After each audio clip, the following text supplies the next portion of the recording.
Hi, everyone, and welcome to Traveler Mayday Mayday 2026. I'm your host, Frank Siccardi from Cyborg Prime Games, and today I'm chatting with my friend Martin Dougherty, one of the most prolific traveler writers around. He's the author of Cluster Truck, Great Rift Adventures, and more. Welcome, Martin. Glad to be here. So, how have you been over the past year? Well, I hope. Yeah, pretty good. Um, Uh-huh. Managed to cripple myself tidying up the garden, that sort of thing. Oh, did I you fought slip or alone. something? What'd you do? What happened?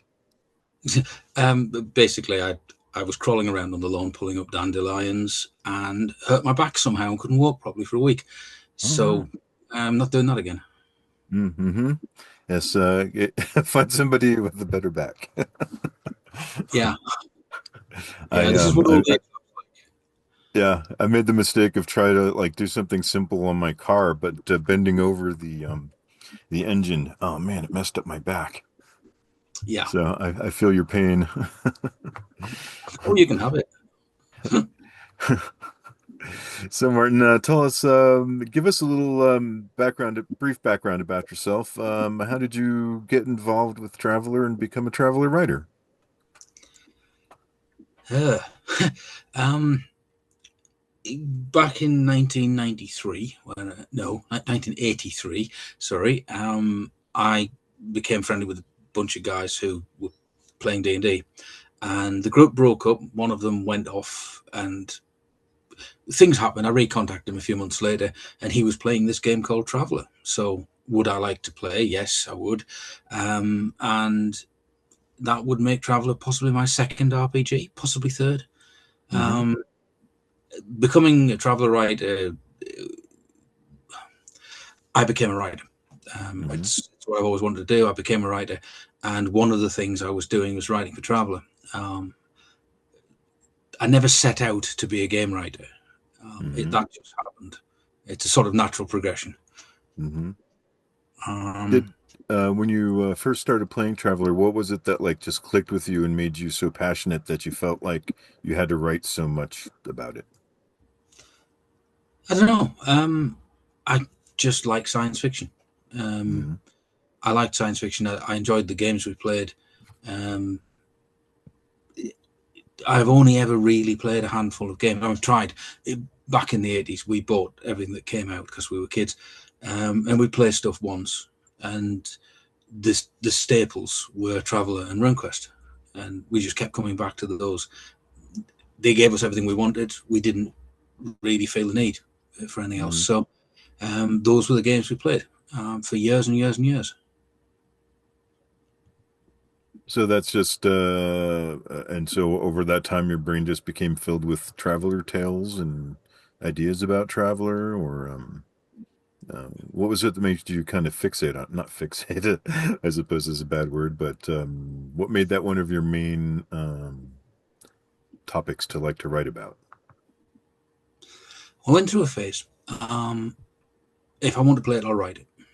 I had my own rule set, which was based on RuneQuest, and I used to just write whatever I felt like. Mm-hmm. And I hadn't bought a game for years. And then Travel New Era came out, and I found it intriguing. So I bought some of the books, and um, I pitched a novel to GDW and some short stories and some other bits, which was accepted. But it was when they were in their real troubled time, and they went out of business before they could publish it. But having been accepted for publication, it was just natural when the next version came along that I would offer them something. That would be T4. Um, I was approached by Steve Jackson Games to write the books I initially did for them. So they must have known who I was from the list of previous authors. And, you know, Oh, so you wrote some Traveler GURPS books? yes, yes, I Mm-hmm. did the original, well, with Neil Fryer, I did the original Behind the Claw. Um, there's a tale to be told about that. The manuscript they published is the original one. We went back and made a lot of changes, and then they published the draft. Oops. Um, Oopsie. We did Star Works, and they commissioned the Imperial Navy book, but then that got lost in editorial hell. It's still there. I mean, for years, I kept getting messages from new line editors saying, "When are we getting the manuscript for this? You've had it for 2 years." And then the project sort of went away. I have no idea what happened. But that became the basis for the Imperial Navy book that we did much later. Mm. So, at first, did you just start by writing articles for the newsletter, like any kind of like zines or anything, or did you just start like submitting full on, um, My articles for directly to the publishers? my very first published piece was in a fanzine called Mindless Slaughter. This would be 1984. It was the golden age of the stapled photocopied fanzine, and everybody was producing them. They used to be popping up in the back of the classified ads in the back of White Dwarf would have new zine, and I'd been buying a few of them, and it was natural for me to write this article and send it in. It was a RuneQuest thing, and that became normal. And I did not realize that it was unusual to get stuff published. I just did it. It was only when I wanted to turn professional that it suddenly became more difficult. Probably because there was money involved, but everything's more difficult with money. But basically, it was just natural for me. I like to write. I had a thing I wanted to write about. I wrote. It got published. I ended up writing for some semi-professional play-by-mail games, not play-by-email. I wrote for a couple of PBM magazines, and somewhere along the line, I became established as a games industry writer. I never intended that. It just sort of happened. It was natural. But that eventually led to writing professionally, because I was writing professionally at the time in the mainstream. And are you primarily like a technical writer or prose? Well, the term Well, technical in your writer other job. means different things to different people. I would call myself a technical writer in that I write mainly non-fiction, which falls under technical writing. So I write a lot of history books, books on weapons, mythology. For some reason, my publisher's mistaken me for a mythology expert. I ended up on William Shatner's Unexplained as an expert on Hindu snake goddesses. Oh, Go figure. awesome. I'll look for that one. Yeah, Does that mean you have an IMDb entry now? I have two. Weirdly, Oh, I have two. two IMDb pages. I did a show called Triggers, Weapons That Changed the World, where I was mistaken for a firearms expert. And as I said, there's this William Shatner's Unexplained, where I was mistaken for a mythology expert. If you put the two together, I think I'm Indiana Jones. I have credits as an extra on The Adventures of Lucky Luke. Well, that sounds niche. Yes. Yep. I got to play a Shakespearean stagehand. It's a long story, but we're here to talk about you. But I want to hear. Well, the premise is that the Dalton gang is out on some sort of furlough, and they're doing a Shakespearean presentation at the saloon, and meanwhile digging a tunnel out from under the saloon to escape. It's one of those. It's a Terence Hill movie, TV series actually, and series of movies. You're probably familiar with Cool Hand Luke and those. Yeah. Yeah, Lucky Luke is not a comic here in America, so that would never took off. But they did have some American actors in the show. One of the guys, one of the main characters, one of the Dalton boys, is Lieutenant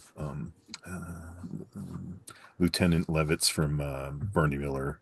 One of the patrol cops that came in for comedic effect now and then. But it was fun. It was an interesting experience. Where I live, we have a like an old west town that they built, And what they do is it actually has like a crossroads, and so like on what they'll do is like one side of the street that's Canyon City, and then the other side of the street they use as a different, a different city, even though they're both on the same set. It's hilarious. If you know what it's like behind the scenes, you can't unsee it. So, Oh, it um, spoiled television for me. yeah, yeah. Sorry. Don't ever look at the complete plans of the Bonanza Creek Ranch. Avoid those.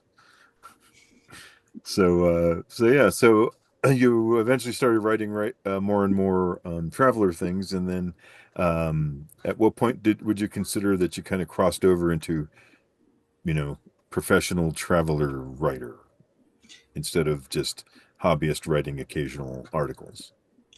Um, Difficult to answer that. It was one of the ways I was making my living because as a full-time writer, everything has to pay for itself. So really, I ceased to be a hobbyist. I think really sometime in the mid 1990s. Although I did have a day job, I was making part of my income from writing, and game stuff. Pardon me, game stuff was part of that. Mm-hmm. So one of the big differences between me and a lot of people, meaning no insult to anybody, but a lot of people who write for games, is a lot of them are fans of the game who are writing for the game that they're a fan of. I was a professional writer writing about something I knew about. Mm-hmm. And so to me, writing say, a travel adventure isn't any different to me being commissioned to write a book on Buddhist mythology. Except I know more about traveler. Buddhist mythology was one of the hardest books I've ever done. It's fascinating, but Mm-hmm. very, very difficult. But every project is for me a professional project, and it's just all right. This one's about made up people in space, and this one's about a real world religion, and we have to not forget that because there is basically what I describe my job as is I accurately and truthfully report things. Some of those things are real. Some Mm-hmm. of them are made up, but you still have to be consistent, and it still has to be reported as the real thing. So Mm-hmm.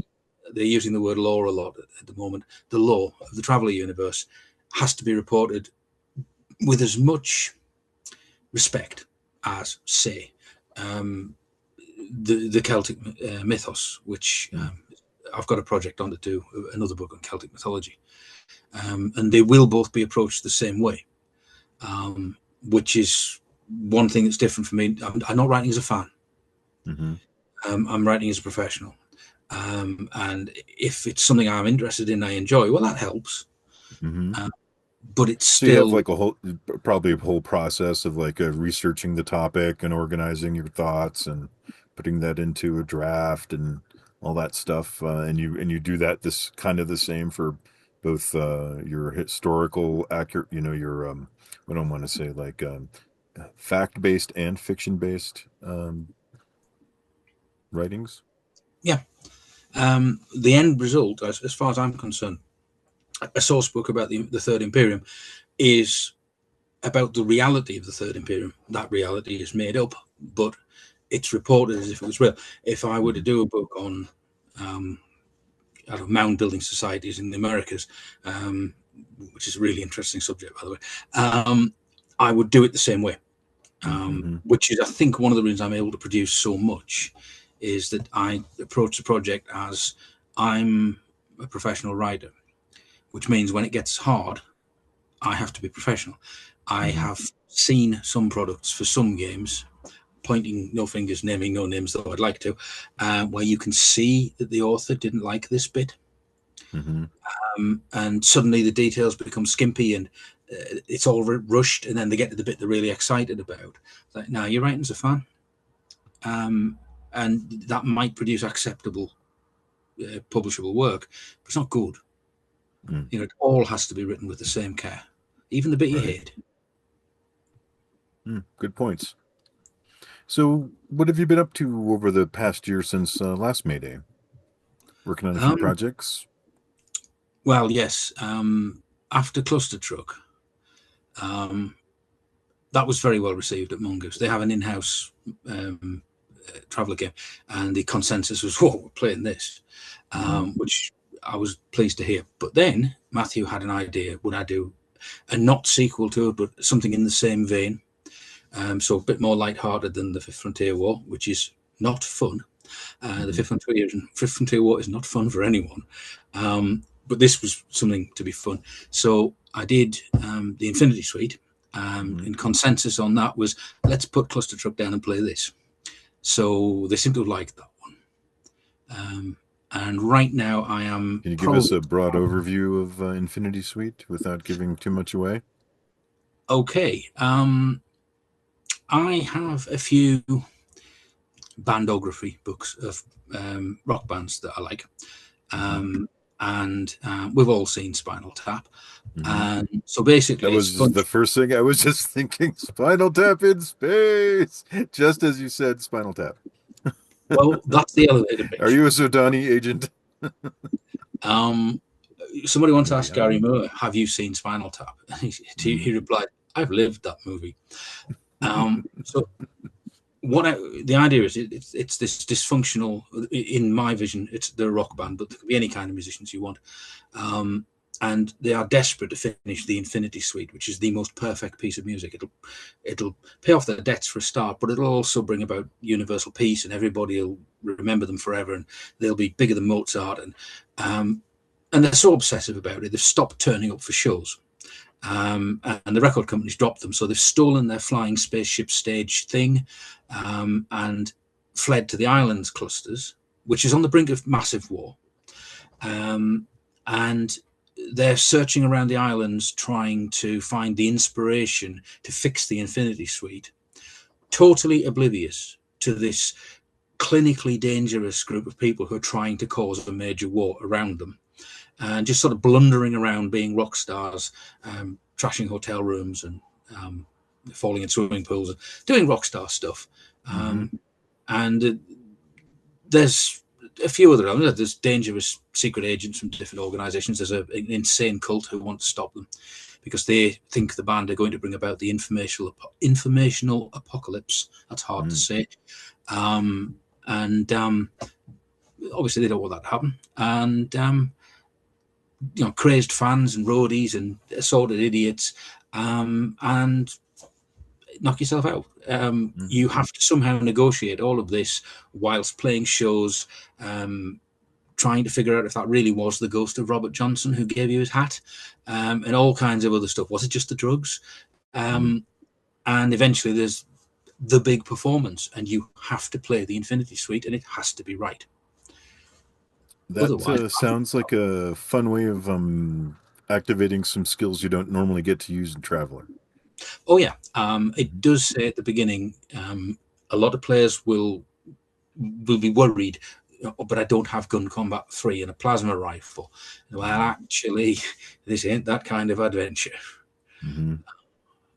It's a little bit different, and it's an opportunity for complete mayhem, which I rather enjoyed doing. Sounds fun. I hope so. And then, of course, Matthew then decided, wouldn't it be good if this was a trilogy, if there were 3 not sequels? So at the present time, it's about 2 hours work from finishing what's a piece under the loose heading of the Dukes of Discord.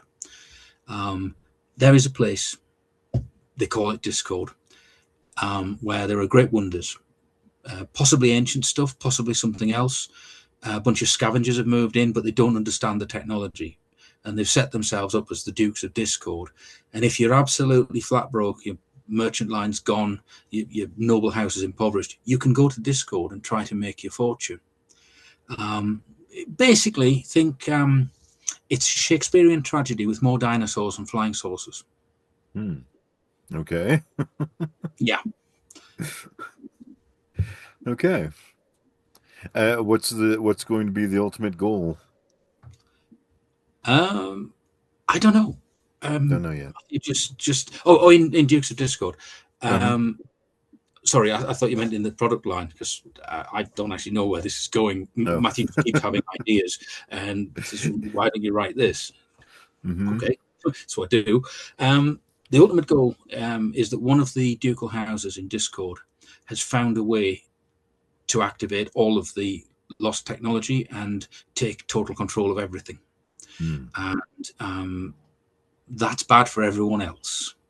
Gotcha. So there is a big finale where you're trying to stop a bunch of baddies from activating all the possibly ancient machines. Nobody really knows, because they think they can control them, and you know they can't. I love stories about hubris. Yes, cool. All right. And anything else that's been going on? Did you are you working on Pioneer, helping out with that?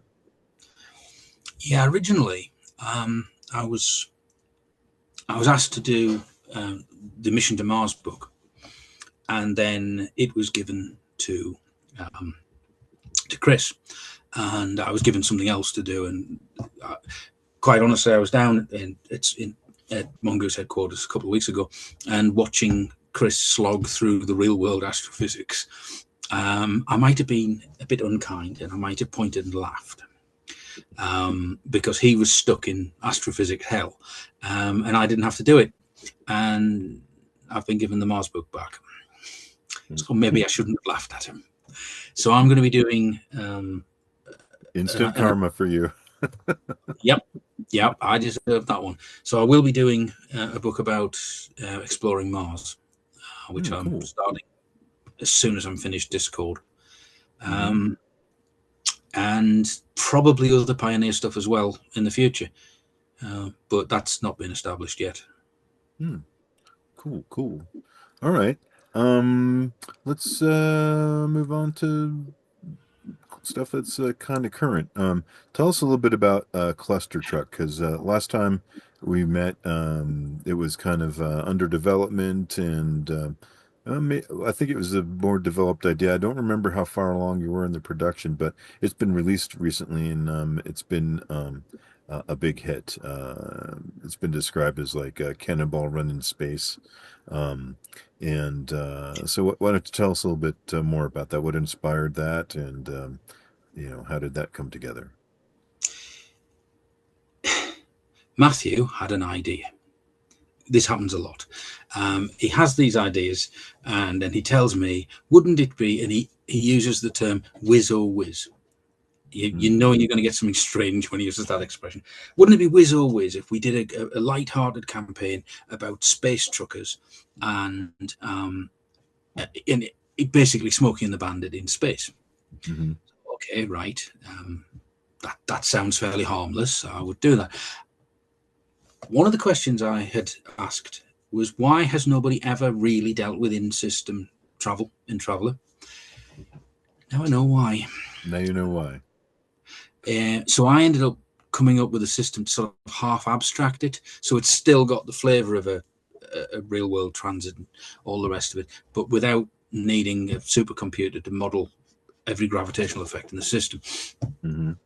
So we had to deal with that. But the main adventure line is, well, it's Burt Reynolds, a bunch of truckers. The original title was Between the Lines. I thought it was very clever. So there are two merchant lines that are trying to take over the cluster, and the truckers are operating between the lines. But I was down on that. So the inspiration was probably all of those terrible 1970s car chase films and truck films that were suddenly very popular. Did you feel like did it translate over? I mean, it seems like it would translate over pretty easily. I haven't seen it yet, but it sounds fun, and I would be into it. When I was younger, I actually had a CB and talked to truckers. We traveled across the country, and actually, when I was in my like late teens, early 20s, or still teens, I guess. We all had CBs in our car because this was before cell phones, and so it was our way of having car phones or being able to talk to each other around our little town. So trucker culture translating into space, I can totally see it. I ended up coming up with with a culture, with sort of figures of speech and some of um, the things that you would end up doing, but given how dangerous trucking is in this setting. And it's absolutely littered with music references because I felt like it, because Deep Purple did a song called Space Trucking on the 1972 album Machine Head, which is the greatest rock album of all time.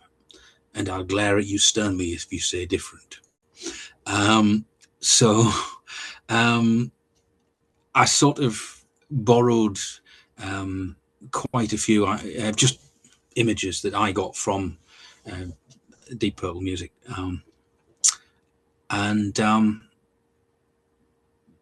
They actually they've released a music video for Smoke on the Water.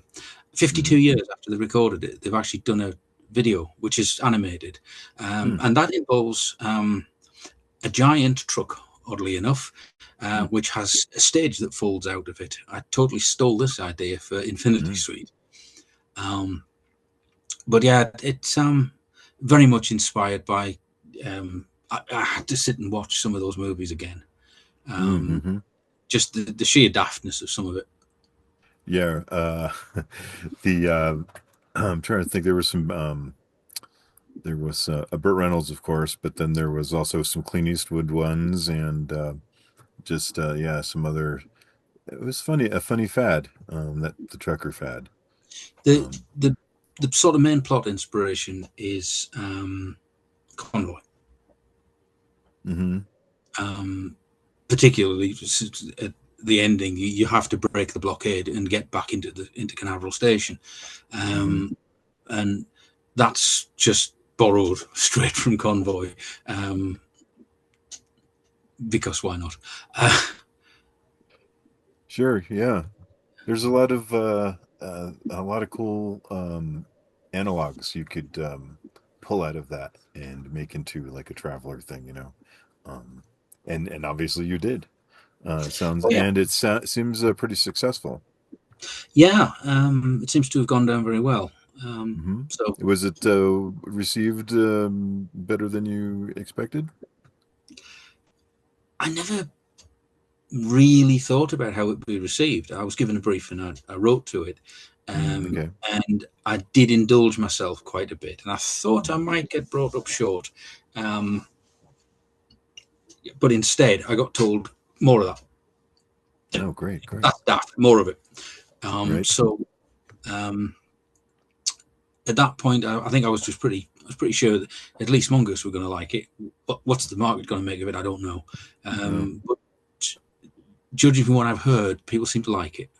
Yeah, I was wondering, like, maybe if you felt like this is too much fun. I don't know if this is gonna, like, is this commercially viable? I'm having too much fun making it, you know. That was a thought during Infinity Suite as well. Was am I being too self-indulgent? Because I hate when writers get self-indulgent.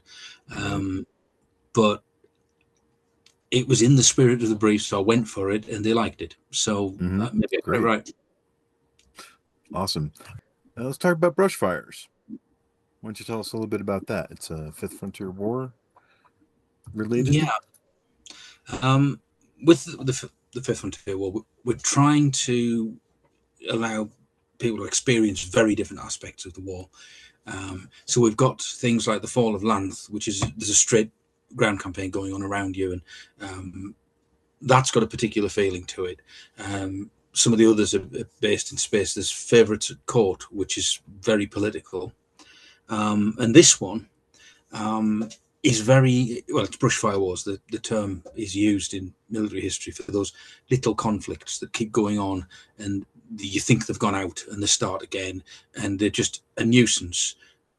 So Would nobody these ever be like little skirmishes, or could they be bigger actions? Or some so-called Brushfire Wars are horribly destructive, and obviously a war going on in where you live is terrible. But what happens is usually it's quite low level. So the big powers don't send troops to just flatten, just win. They just sort of keep trying to damp it down a bit, and then it drains resources and there's a dribble of casualties, but it doesn't end up being big enough that a major response is made. So these things sputter on for ages. Most big empires will have something happening at any one time, usually several. So Brushfires is a story mainly about the power of information. And it revolves around, of all things, a collection of rare books, which includes a first edition of Volume 3 of Deciduous Trees of the Spinward Marches, which is a very, very significant book because it's really, really old and it belongs to somebody very important. It's been loaned to this exhibition. Some Varga mercenaries are trying to grab these books because they're cultural icons. And what they're trying to do is build themselves a little empire. So they're trying to grab things of cultural significance to just give themselves some legitimacy or possibly bargaining power. We give you your book back if you vote for us to be recognized as, de facto power in this region. So Sure, basically, you get like cultural clout. yeah, it's sort of culture token. So there's an incredibly trivial thing in the grand scheme of things. This collection of rare books is missing. But there's this little war going on all around, and these books are somewhere in the middle of it. Enter a bunch of travelers with no clue what's going on, and they're going to have to thread a path through all of these cross-cutting agendas. Meanwhile, there's a major fleet battle going on 12 parsecs that way that'll decide the fate of the sector. But we need to find this book. It's Deciduous Trees of the Spinward Marches, Volume 3. Somebody really cares about this. So it's a very, very low-level, sort of personal scale look at the sort of things that go on the fringes of wars. And yeah. Tell us a little bit about the nature of the end of the Fifth Frontier War, because I think last time we spoke, you guys were talking about a mechanic where nobody knows how it all shakes out, but we'll know in the future, and however it is how it comes. However it is in your campaign is how it ends up in the future. Yeah. The next Fifth Frontier War book, but one that I do, will be called Turning Points. That's the working title anyway. And what it is it's a guide to all of the things that have happened in the adventures so far, some of which were dictated by the decisions travelers made. And if this happened, then this condition applies. If this happened, then this condition applied. And there'll be a process that you can work through to determine where the war is going to go. And it doesn't mean it's cast in stone because there's more adventures after it. If you don't like where it's going, you can perhaps change the course. But those adventures will be driven by what comes out of Turning Points. So there's, for example, the travellers might take certain actions at the Battle of Elizabeth that cause the Imperial fleet to be defeated. And that's a turning point. Those ships are not there at this other incident, which means that incident goes badly for the Imperium, which means they have to pull reinforcements in that were going to be going to defend Rylanor, and that will affect the outcome of the war. How do you track the cascading effect? I've got a way of doing it. And I'm not going to tell you what it is, because that way, when it doesn't work and I do something completely different, I can pretend that's what I meant to do all along. That's what it was all along. Okay, gotcha. Right, but yes, good plan. One of the things that I've built in, there are traps in the existing adventures. There's situations where there's two decisions really that you could make, and one of them gets you immediate gain and money and things are good, and the other one doesn't appear to benefit you. But when we look at it again, if you made the, I get money decision, you've opened the door. You haven't helped that guy get out of the war zone, which means he doesn't get promoted to command that ship that would have been really important, and it's not there, or it's captained by a buffoon. So there's a couple of points where there's an obvious choice to make. This gets us money and stuff, and this doesn't. But if you're mindful of the big picture, there's one of the points, for example, is in Kreuzerkrieg, there is a point where you have a defenseless Imperial ship. It's a military ship, but it's defenseless and running. Your orders are to destroy everything, but that's a defenseless ship. So honor perhaps would have you lose the targeting lock. It's an Imperial courier. What it's carrying is actually up-to-date information on what is happening here right now, and also it's passing along the latest dispatches from elsewhere. If you break that communication chain, then that becomes significant later. You have just murdered a bunch of people. Well, it's not because it's war, but you have just shot up a defenseless ship, which some people just wouldn't want to do. But that's your duty.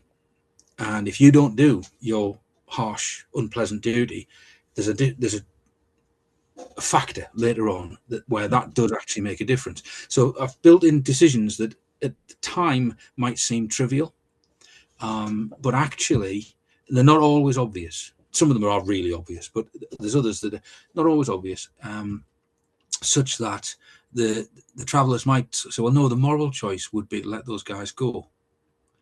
And maybe it is, but that's not what you're there for. You're a warship crew on a raiding cruise. Right, right. I like when there's two bad choices or multiple bad choices you have to, choose from. You have to choose the least, or whatever your subjective opinion tells you is, the least Awful problematic. choice. Yeah, the least awful. Mm-hmm. Yeah. Well, that's one of the things. I mean, if you give me a subject as grim as the Fifth Frontier War, I'm going to make you make choices like that. Mm-hmm. It's not all hero stuff with clear-cut baddies and goodies. Some of the choices are filthy, but it's a war, and you have a duty. Do you choose to betray your own people by not doing what you've been ordered to do? Do you have a moral conflict with the order? Good, because that means travelers are going to actually have to think about the implications of this huge war, which people maybe should think about. Because one of the things I've always felt is science fiction gives us the opportunity to look at the what ifs, to maybe play around with some ideas.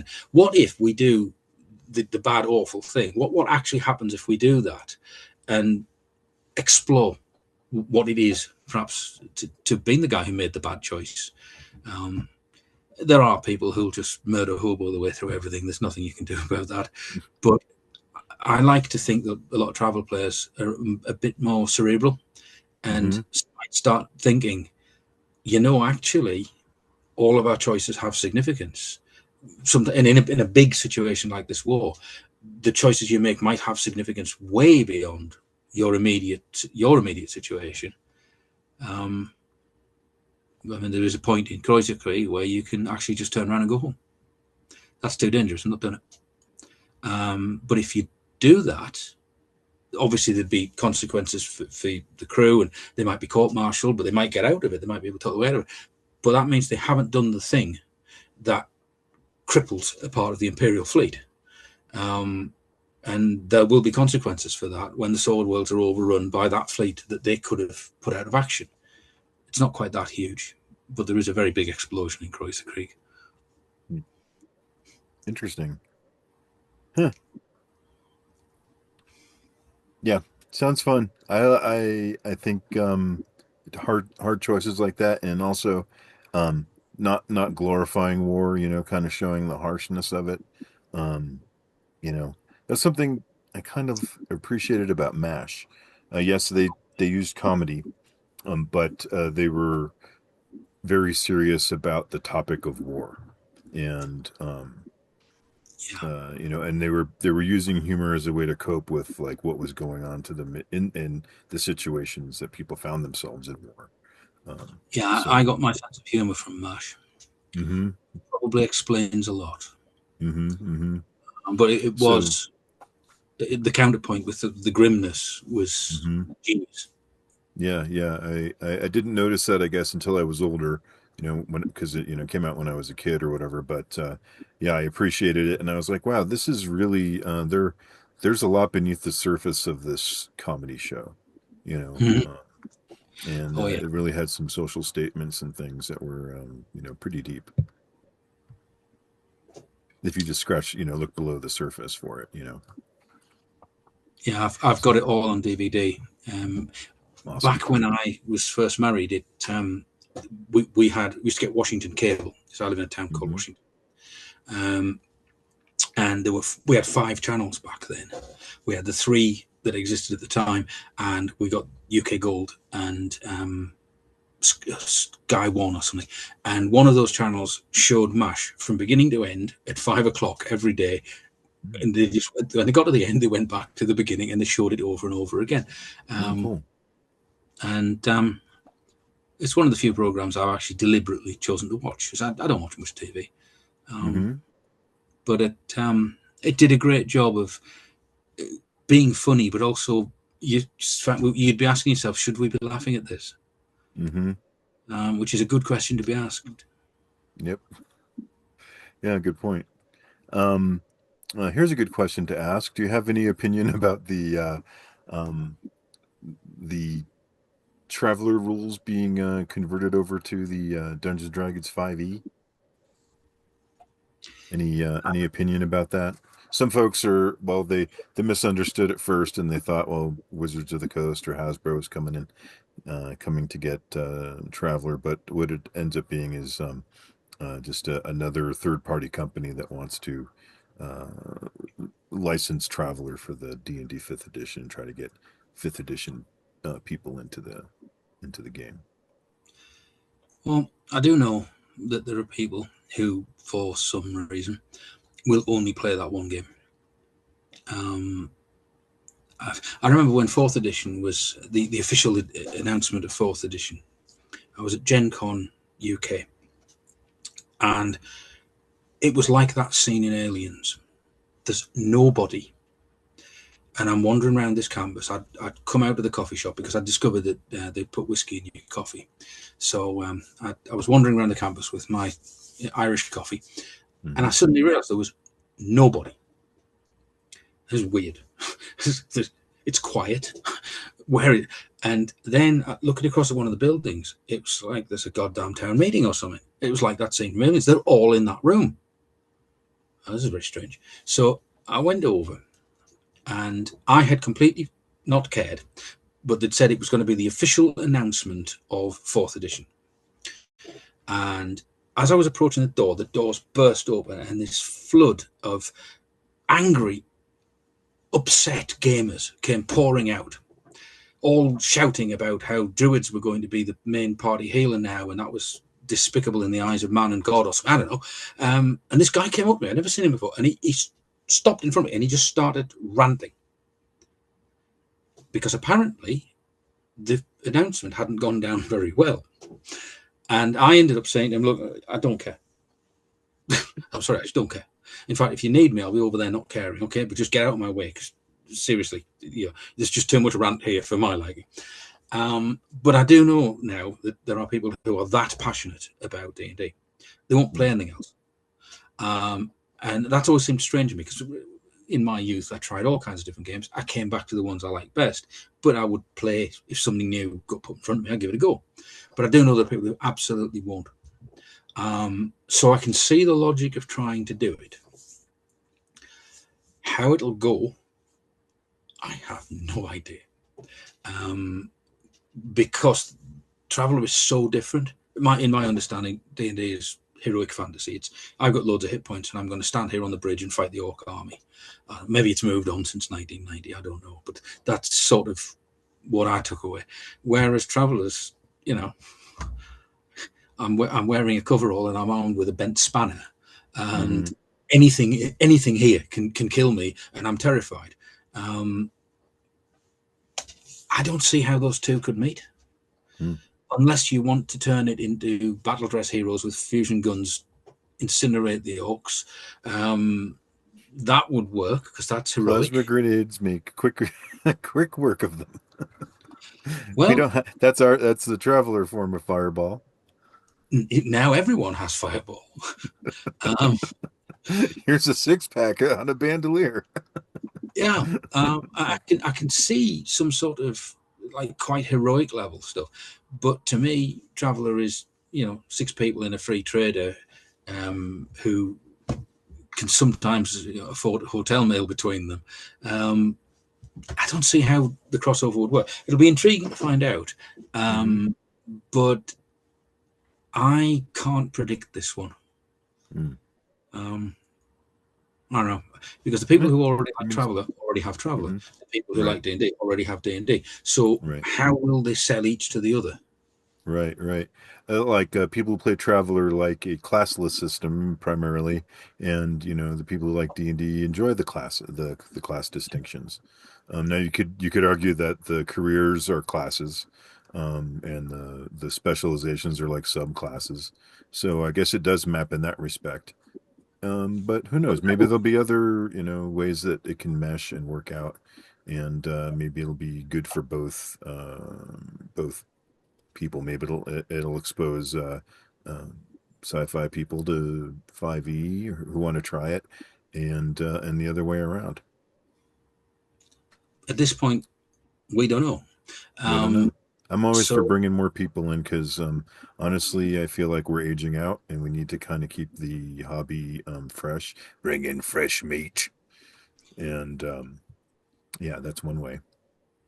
yeah, it could be um, the next big thing. It could. I don't think it will. I think there will be people who think it's fantastic, who love the background but don't want to move to using a different set of rules, Hmm. and they'll be the market for 5e. But um, uh, I don't know. uh, I'm not sure the market exists, but Hmm. I'm always wrong about everything. Just ask my wife. Sure. Right, So right, yeah. who knows? Cool. So tell us about you're about to publish a new fantasy novel. Yeah. Um, I What's actually it wrote called? this. Oh, sorry. Let's start with what it's called. It's called The Eye of Glory, Okay. and I originally wrote it. I'm going to name drop here for Gary Ajax. When he created Legendary Earth, it was written as a promotional piece for the Legendary Earth game. Things happened. It did get released, but um, Legendary Earth didn't really catch on, and so it sort of disappeared along with that. I got the rights back. I rewrote it. I filed the serial numbers off. I turned it into a generic fantasy world. Well, my fantasy world, Hmm. which is why it's dirty, smelly, and populated by psychopaths. And the basic premise is this huge event taking place, world-ending evil, and there's a bunch of people who've been preparing to deal with that when it finally happens. Unfortunately, there's also this our protagonists who have no clue what's going on at all, who've stolen the magical device, the Eye of Glory, that is going to be used to stop the bad guys, um, and basically tried to fence it for the price of a new pair of boots. And now everybody's after them, and they end up experiencing these huge events from the point of view of two guys who have no idea what's going on and who are very hungry and just, could we just get something to eat? Because that's all they want. They want to fill their pockets and go and hide somewhere. But ultimately, they end up stuck front and center because, well, the Eye of Glory is upon them. And it supposedly turns brave men into heroes and heroes into demigods. Unfortunately, it's got these two to work with.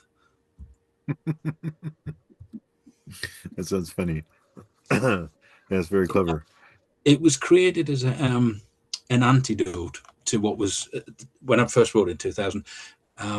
There was a fad for these gigantic, massive fantasy tomes where the heroes walk for weeks. And even Tolkien would have got bored with the descriptions of the ferns and the trees and the flowers and the bees. And I was halfway through one of these and just thought, can we just have the good parts? Anyone familiar with the book of the Princess Bride? That's a good parts version of the original, supposedly. Mm. And I want to write a good parts version. I want action, adventure, larceny, just people being crappy to each other, Hmm. but without all the stuff about the trees and the bushes and the stream. Mm. All right. So there I you go. I have to confess that when I got to those parts of The Hobbit and Lord of the Rings, I just kind of skipped ahead. So I Yeah, skipped over the songs of their lineage, and I guess I missed out in that respect. But honestly, I just wanted the story. I didn't want the lineage and the history. So uh, thankfully, we just use our old school fast forward. Tolkien can be forgiven for doing that because he was the first and he was the master. But when some of the knockoffs are particularly tedious, and I just don't need 7 pages about walking through a deciduous forest to be followed by walking across the grassy plains after you've got out of the deciduous forest. You need a copy of Deciduous Trees of the Spinwood Marches if you're going to go in there. That's what I was going to say. But I just wearied of that stuff. I was like, can you just stop with the bloat and tell me a story? So, do you have any?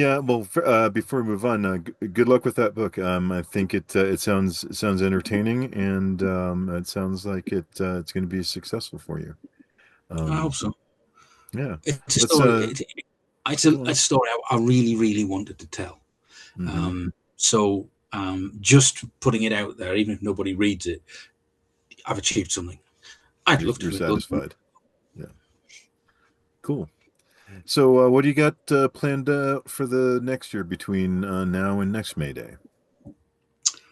I have got a schedule because I'm now more closely involved with Mongoose, and so they've actually written me a schedule, which has already been revised.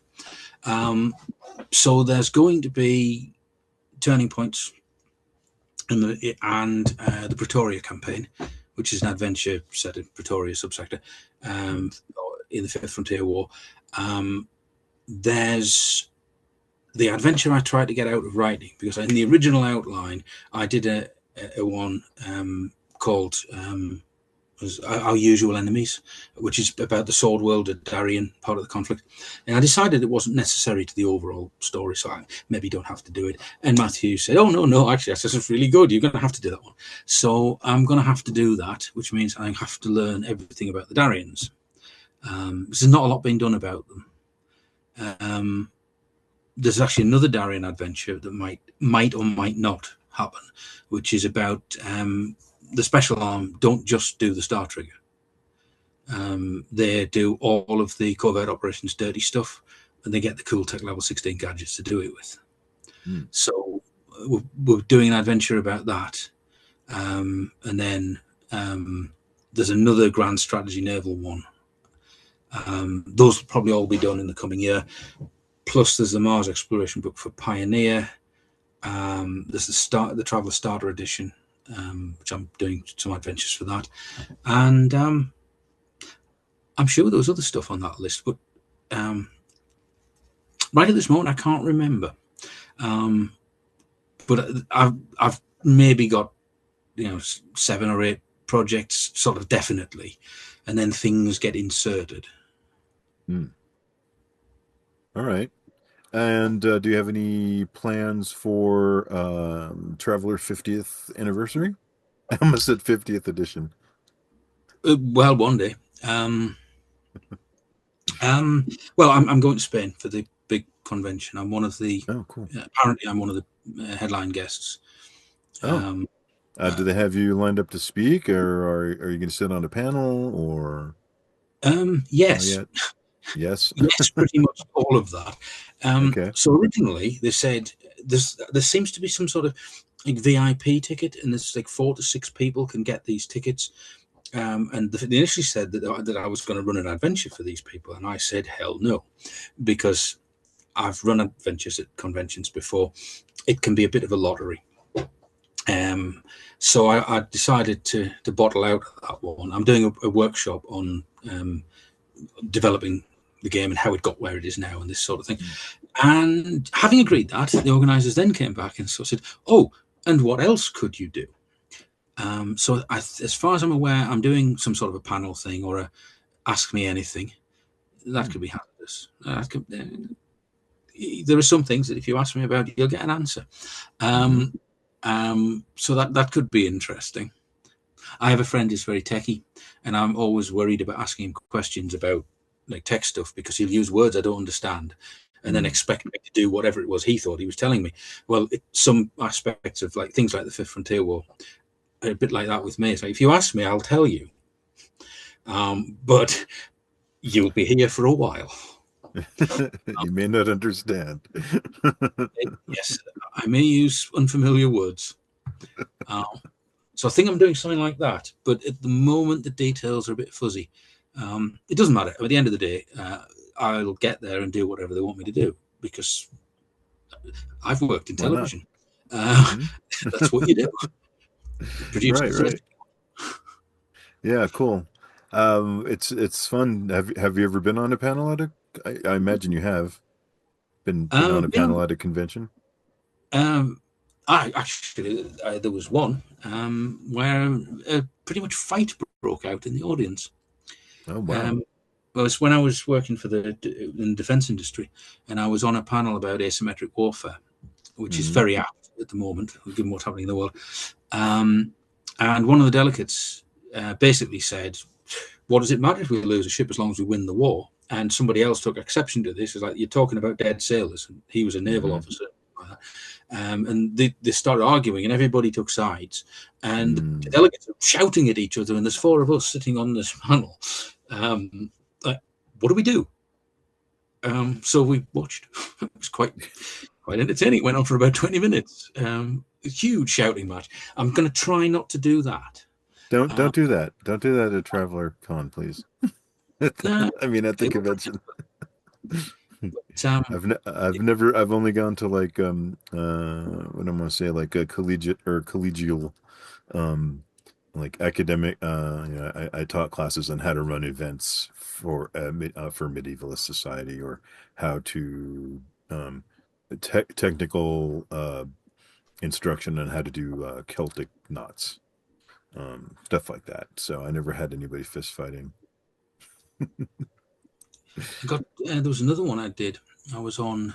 There was four of us, and one of the guys, I'm just like Michael Scott Rowan. I'm just looking at my bookshelf here, and I was sat next to Michael Scott Rowan, who is one of the reasons I have an obsession with the Ice Age. His Danville of Ice novels. Well, I read them when I was quite young, and so I'm on this panel. I remember somebody asking me, "How do you write a good fight scene?" And my advice at that time, it's actually quite good general advice, is first of all, avoid writing a bad one. What you often get, particularly in fantasy, is people who've never ridden a horse, never picked up a sword, regurgitating something they've read in somebody else's books. And there's this one scene where this elven cavalry chap says to the hero, "Well, we've got the best cavalry in the world because we don't use saddles. That means nobody can make you fall off by cutting your girth strap." What? In the middle of a cavalry battle, you're going to saw through somebody's girth strap. This is just silly. And this was sort of my advice to the room, was learn about your subject. And this applies not just to writing fight scenes, of course. Actually know about your subject. If you don't know science, you're going to need to write science fiction. Don't just make stuff up, because people are going to see right through it. And there was people in the audience kind of sat there going, "Yeah, well, that's blatant obvious, isn't it?" But there were others who seemed to think this was some sort of revelation. It was just what it was worth coming to the con to hear what you had to say about avoiding writing bad stuff. Do your research. It's like writing. It seems like it would be easier just to stab the horse. Well, yes, or whatever. I mean, hold on while I saw through the strap. There was this one guy in this panel, different panel that was on world building, and he asked. He started. Your heart sinks. I'm busy writing up my PhD in shared worlds in fantasy literature, and we all just went, "Oh no, here it comes. He's going to spend 20 minutes telling us how great he is now." And he asked the question, and I answered it, and he said, "Oh, thank you," and wrote the answer down. Was that it? And he's like, "Yeah, I really wanted to know that. Thanks. That really helped." You asked a question that you actually wanted to hear the answer to. Oh, you're my best friend. So yeah, I've done quite a few panels, and some of them have been quite memorable. So I'm quite looking forward to that. Awesome. Is that going to be between now? When is that going to happen? Is that going to be before next Mayday? I think it's March next year, isn't it? Hmm. I should know, but I don't. It's kind of soup in there at the moment. I'm working on that many things. Information just sort of floats around. Oh, don't worry about it then. Yeah, so we're doing that. And I think, I don't know, nobody said this to me, but I think Mongoose will have some sort. Well, I know they've got plans through the year, with it being the 50th year. I'm not sure what my role in that is, though I suspect that one of the jobs I'm doing ties in with that, but it's not explicit yet. Okay. Because the plans are still firming up. Whatever it is, it'll be good. Oh, cool. So you mentioned before that you either lurk or don't respond on the socials. But where can people find Eye of Glory and your other titles? Well, there's my website, and I am I'm on Facebook, and I do go on some of the traveler groups on Facebook, and what I'm going to be doing is asking the community to help me out, spread the word. Ultimately, there is a plan for this to lead into doing traveler novels, but I need to figure out the publishing process, which turns out to be more complicated than I thought. Who knew? And I need to make sure it's viable. So how these ones do will dictate whether I get to writing traveler novels. I'm kind of hoping that the fan community will get on board with that, and at least post a link on Facebook or something. But as for the, I am in a few Facebook discussion groups for traveler. Apart from that, what's your website? It's martinjdougherty.com. All right. Cool. Just my name. Was there anything else any other topic you wanted to touch on before we come to the end of our interview?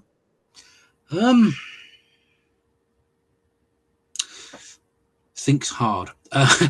Didn't mean to put you on the spot. We covered quite a bit. Yeah, we certainly did. Yeah, and I know that Mongoose are now doing traveler adjacent games.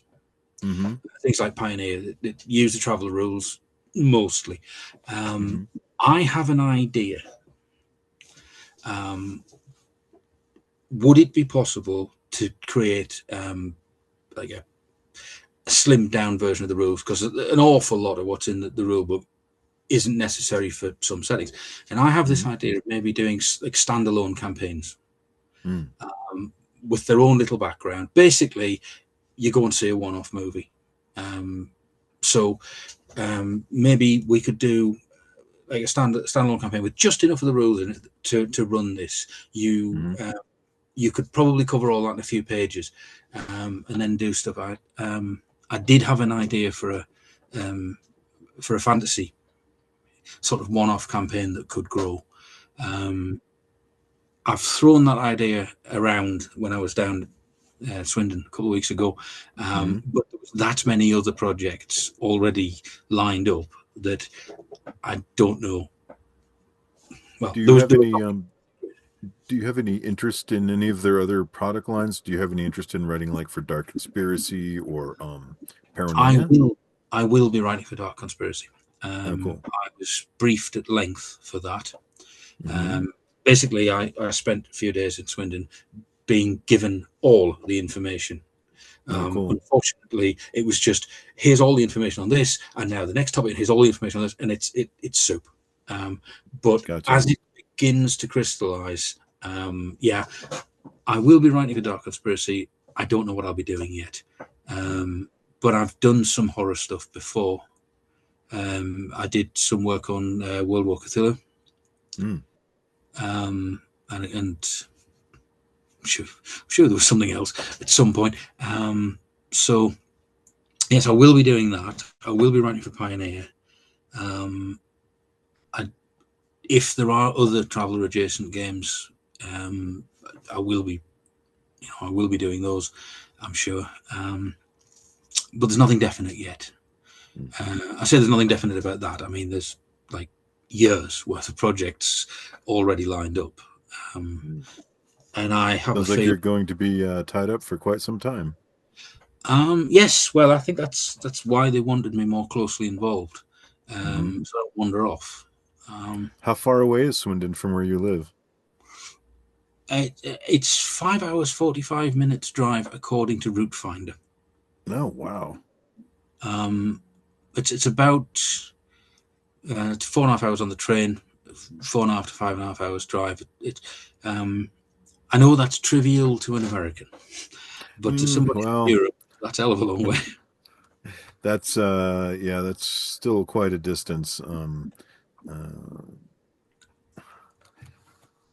I think it's 4 hours to. I'm in the middle of the state, and it's 4 hours to get to the western border, and then another 2 hours to get to Flagstaff, which is in Arizona, and then another 2 hours to get to Phoenix. So, like from here to Phoenix is 8 hours. From here to Denver is about 8 hours. About 8 hours from everywhere. When I was filming in the States, the producer on the show, she has a show called Car Chasers. And she was telling me how she and her partner were going to, for the show, we're going to be doing the coast to coast, and it's 4,000 miles and it takes 8 days. And I was telling her, yeah, we have a coast to coast in England. Children cycle it in 2 days because the narrowest bit of our country is just north of me. It's 76 miles from one side to the other. When I went to Hawaii, the island of Kauai is like 25 miles like you can in circumference, I guess you'd say, perimeter. Yeah, it's not a very big island at all. But it's very, very beautifully. If you ever get a chance to go to a tropical place like that, take it because man, it was crazy. There was like like tree, vegetation everywhere, but it was like trees covered in moss, covered in vines with birds and every kind of thing. And it was just everywhere, beauty everywhere. Crazy. Yeah. Hey, well, looks like we've come to the end of our interview. Okay. That's good because I've come to the end of my scotch, so that works. Yeah. So nice talking to you.